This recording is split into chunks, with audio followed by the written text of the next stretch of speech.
زندگی بہت غیر متوقع ہے. کب کیا ہو جائے، جانے کون مل جائے، کون بچھڑ جائے، یا کون مل کر بچھڑ جائے. یہ معمہ تو آج تک کوئی نہیں سلجھا سکا. تو پھر ایک 18 سال کا لڑکا یعنی کہ میں اس پہیلی کو کیسے بوجھتا؟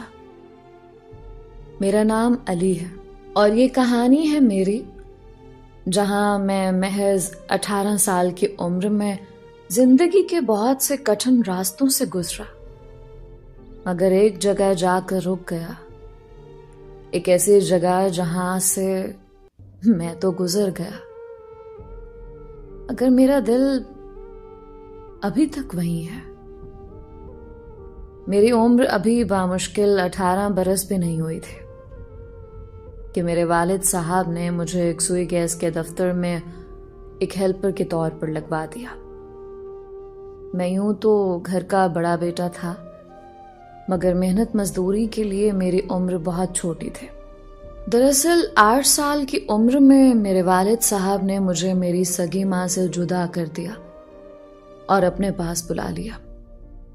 جب میں والد صاحب کے ساتھ رہنے لگا تو میری سوتیلی ماں ہر بات کو بڑھا چڑھا دیتی تھی.